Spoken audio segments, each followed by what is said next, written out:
Japan நாட்டில் ஒரு இடத்தையே தடை பண்ணியிருக்காங்க. அந்த இடத்துக்கு நீங்கள் போனீங்கன்னா உங்களோட உயிருக்கு யாருமே பொறுப்பில்லைன்னு அந்த நாட்டோட சட்டமே சொல்லுது. இப்படி ஒரு பயங்கரமான இடம் தான் இனுனாக்கி டனல். இந்த டனலுக்குள்ளே போன நிறைய பேர் காணாமல் போயிருக்காங்க.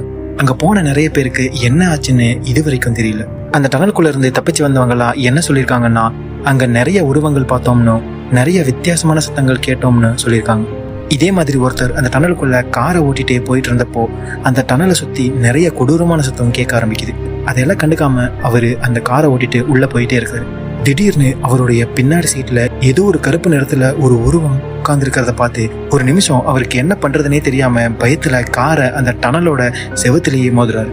அடுத்த நிமிஷமே அந்த கார்ல இருந்து இறங்கி அங்க இருந்து ஓடி தப்பிச்சு போறாரு. இதே மாதிரி நிறைய பேர் அங்க காணாம போகியும் அல்லது நிறைய அமானுஷமான விஷயங்கள் அங்க நடக்கிறத பார்த்து ஜப்பான் கவர்மெண்ட் அந்த பிளேஸை தடை பண்ணியிருக்காங்க. 1988 ஒரு கேங் ஒரு சின்ன பையனை கடத்தி இந்த டனல்ல டார்ச்சர் பண்ணி உயிரோட பெட்ரோல் ஊற்றி எரிச்சிட்டாங்க. ஸோ அந்த எரிஞ்சு போன பையனோட ஆவிதான் இதுக்கெல்லாம் காரணம் அப்படின்னு அந்த உள்ளூர் மக்களால் நம்பப்படுது. ஜப்பான் நாட்டோட மோஸ்ட் ஹாண்டட் பிளேஸாக இந்த இனுனாக்கி டனல் இருக்குது.